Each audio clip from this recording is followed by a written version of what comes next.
Hey, I'm Andy, and welcome to Rock, Roll, and Red Plaid.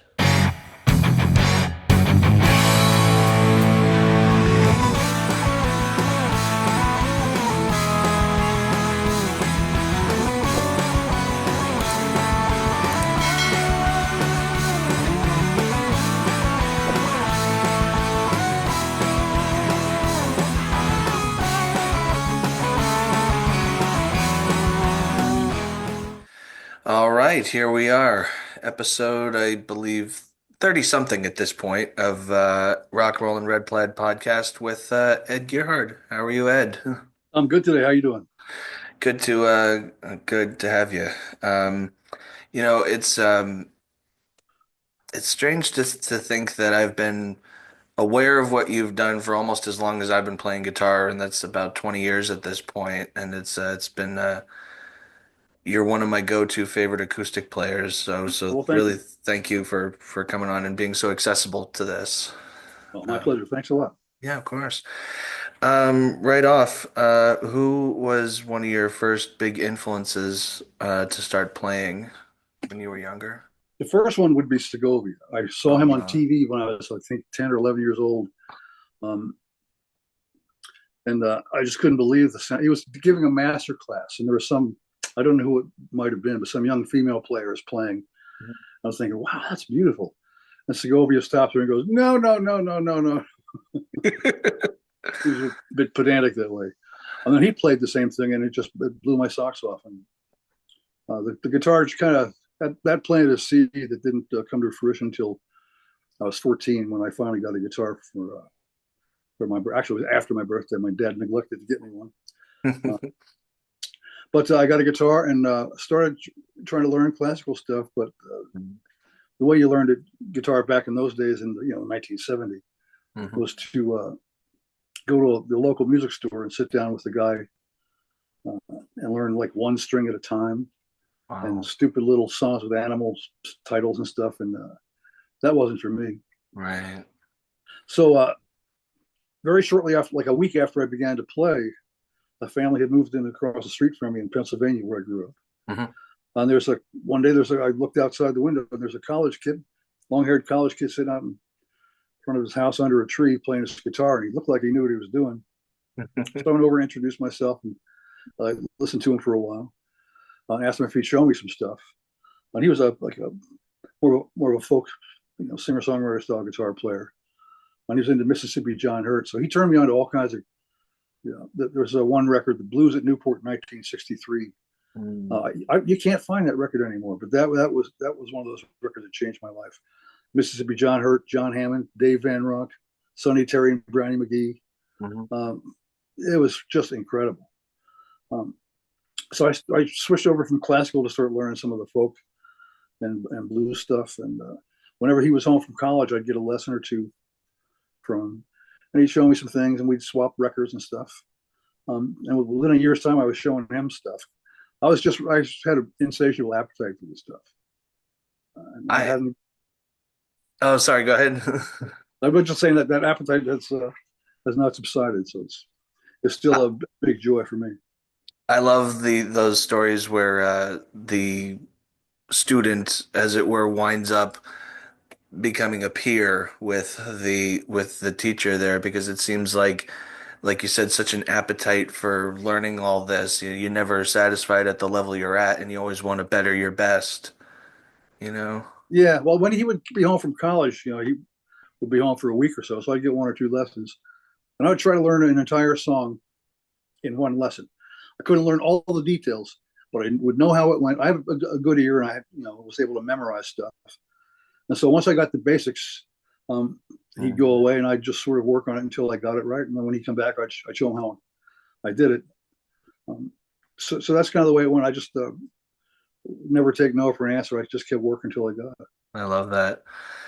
You're talking about your father getting you your first guitar. What was it? And do you remember what it was? I Or don't remember the brand. It was just sort of a cheap Japanese nylon string guitar, but it sounded good. It played good. It was really pretty, and it smelled really good too. isn't that odd? I get that sometimes when I remember getting an acoustic, and I'm like, why does this smell like a perfect, like a wood shop? It's this beautiful smell. It's just weird. It must be a good sign then. Pretty much any guitar I pick up, I got to sniff it. I mean, that's just the way it goes. Like I just love them. Must be, must be. Um, what was the intriguing point for you to be playing fingerstyle? I guess Well, that's the that's first guitar playing that I heard that really moved me was mm, the Segovia and the fingerstyle stuff, where you'd get harmonies and moving inner lines and stuff. And I just was fascinated by that. mm. Yeah, I mean, what I guess the earliest memory for me too was also a Segovia CD that my parents had, and my dad tells this story a bunch too because there was this one piece. I wish I remember what it was, but I always would go, "Dad, it's track three. It's track three," and he's like, "Well, how does he know?" And sure enough, it was track three. I don't, I don't remember the name of the piece, but if I looked at that CD, I could tell you it was that one. I'm predominantly an electric player myself, so that's really, but it was, I, I, I like to attempt the acoustic stuff rather than finger picking and stuff. I can't do my nails. It's a tactile thing. I can't, get them too long. It's uncomfortable for me, but I guess that's my another question too is what are some of the big differences between strictly playing acoustic versus electric? Like what are some of the things you've found? Well, I haven't played all that much electric. I like electric guitar, Hmm. but for me, the acoustic, there's just an immediacy to it, Hmm. and it just feels better to hold than an electric guitar. It's you're cradling this vibrating thing that's alive, uh, and Hmm. I've just I switched to from nylon string guitar. It wasn't long until I got a steel string, a Hmm. Martin D18, and the sound of it was just beguiling. I still have that guitar. I got that in 1970, 71. And it's one of those guitars that doesn't really knock you out, but you find yourself still playing it an hour later. It just sort of sneaks into you. Um, Wow. I just like the dynamic range of the acoustic guitar. Uh, I find I get more, for lack of a better word, poetry out of the tones of Mm, an acoustic guitar. But I love electric guitar and electric guitar players too. I like it all. nice. Um, the immediateness is I like that phraseology, I guess, is because it seems like it's more connected. Like with an electric, you can go through a line of pedals and amps, multiple amps at a time, and but with an acoustic guitar, it's you, your hands, and the guitar. It's kind of a more. Well, it's the noise is coming out right there. I This is mean, true, with an electric yeah. guitar, I did a thing, a guitar festival in Illinois some years ago, and I also play like lap steel and Weissenborn style guitar. Yeah. And there was a bunch of us down in the basement. There was Cindy Cashdollar, the Campbell brothers, who are both incredible steel players. One's a pedal steel, one's a lap steel. Hmm. Um, and me, and a guy named Led Kapana, who's a Hawaiian slack keel guitar player. And not everybody had an amp. So I had a little amp because I've been teaching up at Norma Calkinen's guitar camp. So I had a little amp next to me, and Cindy Cashdollar I think she was plugged into my amp. I was plugged into my amp, and Chuck and Derek Campbell were plugged into somebody else's amp. Led Capano was plugged into somebody's amp, and we were jamming for about 2.5 hours, and I just got my ass kicked. I mean, these are all, when you're playing with these guys, you're walking in some tall corn. Mm. And every once in a while, you hear something really cool, and everybody would look up because you couldn't tell where it was coming from, and sometimes Yeah, you go, yeah. "Oh, that was me." It's But with the acoustic guitar, it's coming right, it's coming out right right there there. in your lap. Yeah. Right there. Yeah. And I love that analogy. It's like as pure can be, I suppose. Yeah, that's fantastic. What led you to come in contact with Breedlove Guitars? Because for me, you were the gateway to for me to find my way to Breedlove because I heard what you were playing and I'm like, yes, what he's playing is fantastic, but the tone of that instrument, my goodness. I have one upstairs. I just got to restring it. That's the next thing after this today. But that's my baby for acoustic, the C25. But oh my God, I love it. So how did you come in contact with those guys? There's a fellow that was promoting concerts. I first met him in Whitefish, Montana, Okay. and then he moved to Salt Lake City and opened a little guitar shop there. Whenever I see him, he was one of the earliest dealers for Breedlove. So he'd bring that was back when they were making the C1s, the really thin body guitars. Hmm. Um, and I really liked him, but I think I was playing my Samaji at the time, which is a monstrously great guitar. Hmm. And finally, one day I was in his shop and he brought out this little mahogany bodied uh, Sitka mahogany with a sharp cutaway, the C2. And that just did it for me. The thing about the Breedloves I like is they have a very deep, clear, unrestricted bass. Mm, And the mid range, the low mid range doesn't get like too thumpy. no. Uh, so when I'm doing voicings on some of the lower strings, doing like close harmonies and stuff, you can pick out every note. And I Yeah. love the way the necks felt, and I just like the aesthetic of them. They didn't look like other guitars. You know, they had sort of Batman bridge on them, Yeah, yeah. and the headstock. Yeah, I thought that was really cool. It was Yeah. modern without being too radical. No. But I just most it's always the sound with me. I don't really care what they look like too much. No, yeah. If it sounds good, it's good, you know. Yeah, and so Um, over the years we worked together. It was in 1995. mhm. Steve Henderson, who was running the company at the time, asked me if I'd be interested in collaborating on a signature model guitar. And I really liked. I've always played larger guitars, dreadnoughts. But they had a really great jumbo shape. Um, so I thought let's build something around the jumbo shape, but with a shallower body, so I'm not like having a Buick in my lap here, Um, Yeah. and so we worked on. We spent maybe about 2 years we spent working on that, and that came Hmm. out, and that was really successful. And I have a couple of those still. Hmm. Um, and we co-designed a Weisenborn style guitar. Weisenborn is an acoustic lap steel guitar for those of you Hmm. that may not know. Hmm. Um, we designed one of those that was sort of based around my old style two Weisenborn from the pardon me, from the 1920s. Um, then they asked me a few years ago, I think it was 2017, if I'd be interested in doing another signature model guitar. I Hmm. thought, hey, well, let's go on with the dreadnought. Let's try something different. Mm. So a round body dreadnought with quilted sapele back and sides and Adirondack top. Um, and I've got two guitars with that combination, and they're both very different, but they're both wonderful guitars. The one I'm touring with now is a little more open sounding. I generally like thicker, more powerful sounding guitars. Hmm. This one's got a little bit more delicacy in the highs and the mids, so it makes you play a little bit differently, and I like that. I like trying to bring out different things with different guitars. The one thing I always would tell students at guitar workshops, and that I told myself, is that if you're playing a guitar and it doesn't sound bad, and it sounds bad, it could be you. So I'm not just playing the guitar; I'm playing this guitar.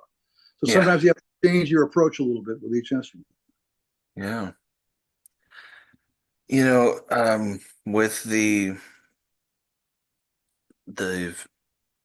this to me it was a phenomenon when I first came across it was you, Martin Simpson, and Adrian Legg doing I think it was from one of the National Guitar Workshops. Oh yeah, I was the skinny guy with the accent. Yes, in between the two English guys. Yeah, That I recall being such an important, like I kind of went through a phase when I was starting with, I didn't, for in between teachers I had all these National Guitar Workshop DVDs, and that was one of them. And it became those you three guys became my three big acoustic people I would look to, like, okay, how is he doing it? Let me watch really, really closely. I mean, like monitor, face to the monitor kind of thing. And that's kind of how I formed my opinions and hopefully moderately neato styles of acoustic. I guess I'm roundabout saying thank you for all that. well, thank Um, you. what do you think is missing from the quote unquote common acoustic player in this day and age? what I think is missing. Mm, Well, one thing I wouldn't necessarily say it's missing, but I have a lot of respect for my peers. I mean, there's so much incredible stuff being done, but what I'm not hearing too much of, according to my personal taste, are tunes. I'm not hearing like a lot of great melodies with development and a sense of narrative, but a lot of these guys are just more about the groove. mhm. And some of these, you look at Don Ross, for example. I mean, he's a badass, and he grooves like nobody else. And I really like his stuff a lot. Um, I can't say what's missing. Because there's something else there that maybe is not appealing to me. You know what I mean? Mm, So yeah. I try to be open minded about what I listen to, and I don't really pass judgment too much as long as the tone is good. I mean, if your tone Right. sucks, I mean, what's the point? I mean, it Not much you sounds can do there. some guys, it sounds like every note is being played against its will. You Well, we don't want that, you know. Um, There are a lot of really great players. Man, we're seeing a renaissance well, I mean, since the '80s, really, like in the '70s when the Wyndham Hill stuff came out, it was more pastoral and a lot of A minor F kind of stuff. But that hasn't gone away. The guitars continue to evolve. Um, mm, you get players like Michael Hedges that kind of spawned a mm, whole almost its own genre, really, of like the tapping kind of stuff. yeah, I love it. This is going to be very belated, but a still genuine congratulations on the Grammy you won. Oh, I'm the Uh, man. Yeah. Thank you.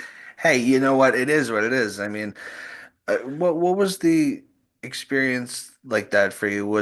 Did it phase you in any way, or was it just another award for you? Because I've heard both from certain people, other people. Well, you get a we got the Grammy for that Mancini record, um, Mm, but you get an award not for who you are, it's for what you did, right. not what you're doing now. It's what you did. Mm, You know what I mean? So if you're lucky, you can take some of that mojo and move forward with it. mm, It does give you a sense of recognition. I live in New Hampshire. I grew up in Pennsylvania, and when you move to New Hampshire, if you weren't born here, you're not a native. You're not just not. You're never going to be a native. But when I got the Grammy, then now I'm New Hampshire's own. Oh no. But it was a nice thing. I was very, I did a version of Moon River on the record, and it's a Mm, tune that never really appealed to me. But I set to work on it. I thought, wow, this is a damn good piece of work. mm, So I really enjoyed it, and I was proud of what I did, and I've never performed it live on stage. It's one of those tunes I just can't really mm. connect with in the course of a show. But uh, Wow. but I like it. I like the tune. I like what I did with it. There's some other really good stuff on that record. I don't know why this just came into my head. This wasn't in my notes, but when you say doing Moon River there, there's a singer he's predominantly a rock singer, but he has a lot of different acoustic stuff he does too. I don't know if you've ever heard of Miles Kennedy. Um, Miles who? Kennedy. I have not. I'm sorry. Okay. He did a kind of off the cuff version of Moon River with him and an acoustic guitar at one point, and I'm like, as soon as I don't know why, light bulb lit in my head. I'm like, I'd put him and Ed in the same room and have him sing it and Ed play it. That would be extraordinary because he's one of those people who can sing you to sleep or do the exact opposite, sing to a stadium. So he's just got one of these incredibly unique voices. What's Um, his name again? I'll check him out. Miles Kennedy, Miles uh, Kennedy. Okay. he did a version of Hallelujah, which was just gorgeous. He really guy can sing the phone book and would be. So when you said that, I'm like, I have an idea, but I don't know. This is how my brain works on a slightly overcast day in New England. Yeah, yeah. We're supposed to get some weather here today in a little while. Oh boy. Um, What advice would you give electric players to sharpen their acoustic skills? Well, not being an electric player, I don't know really how I would start off. Oh, okay. Um, but I would say, I mean, they're vastly different instruments. Hmm. So just find something that you like about the sound of it, and it's not so much about the technique uh, or even the instrument itself. It's about the sound and how it moves you, and just follow that. That's always worked for me. That's what I did. Um, my electric playing, it sucks. I mean, I'm just not wired that way, No, or wired at all. I guess being an acoustic no player. pun intended. Yeah, but I like it all, and if I sat down with an electric for long enough, I'd find something in there that pleased me, and I have Right. in the past monkeyed around with it. I like electric slide playing a lot. Yeah. Yeah, Derek Trucks is definitely one of my favorites in regard that He's all neighborhood I right if you play. like that kind of stuff. Yeah, he's a miracle, that dude. He really is. I saw footage of him play as a teenager, and he was already sounding like that. And it's like, my goodness, you know. Well, you do hear a lot of these child prodigy guitar players, Yeah. and they got the chops and stuff, and some of them even have like the face, you Yeah. but Derek Trucks had the mojo. You know what I mean? He Oh, wasn't he wasn't just copying stuff. He was laying it down for real. You could tell who his influences are, and you listen to him now. Um, he I'm sure he must have listened to a lot of that sacred steel music, that sacred man, alive. gospel stuff where they use the steel guitars. Because you hear some of those licks in there, but he's his own man, top to bottom. He's really melodic. His pitch is perfect every time. And he's got really great taste in what he plays too, and he Mm. knows how to build a solo. Yeah. First concert I ever went to was with my parents took me to see Eric Clapton, and in his band was Derek Trucks and Doyle Bramhall, and between the two of them and Clapton, it was a triple threat, and it was incredible, to see I can imagine. Yeah, the three of them at work. It was like a 10-piece band, a couple keyboard players, two drummers, backup singers, the lot. It's like that was something else. But then it's great to see it all get stripped back to. Um, uh, where did my notes go? I lost my place. Oh my goodness. Oh yes, here we go. Um, what does 2025 look like for you there, Ed? pardon me. I don't really know. Since COVID happened, that sort of amputated a lot of my career or a lot of my life really. Um, Mm, and I haven't really played that many shows. I'd love to get out there more. yeah, Um, so I'm hoping I can find a way to get out and do some traveling and playing because yeah, I miss everybody. I miss seeing the country. I yeah. miss driving up the California coast, listening to mariachi radio on AM. That's Nice. one of the best sounds you can hear. It's so scratchy Nice. and it's wild. It's beautiful. Woo! Love it. Love it. Um, yeah, because I was just thinking because there's plenty of smaller, like they're not like big big theaters, but like there's the Cabot Theater here, which is such a great sounding theater um in Beverly, Mass, two towns over from where I am. Mm-hmm. Um, I don't know. I mean, just thinking local, like I know you were saying about traveling is it can be difficult, Um, I don't know, just because any excuse to jump over two towns and say, hey. Yeah, yeah. Well, I would like to get out there, and I've heard good things about the cabin. Uh, Yeah, I've been there a couple times. Met Henry Rollins there. Also saw a couple other people there. Saw Eric Johnson there. Bunch of people there, so it would be great. Where can people find you online if they want to dive more into your stuff? it's edgerhard.com or virtuerecords.com.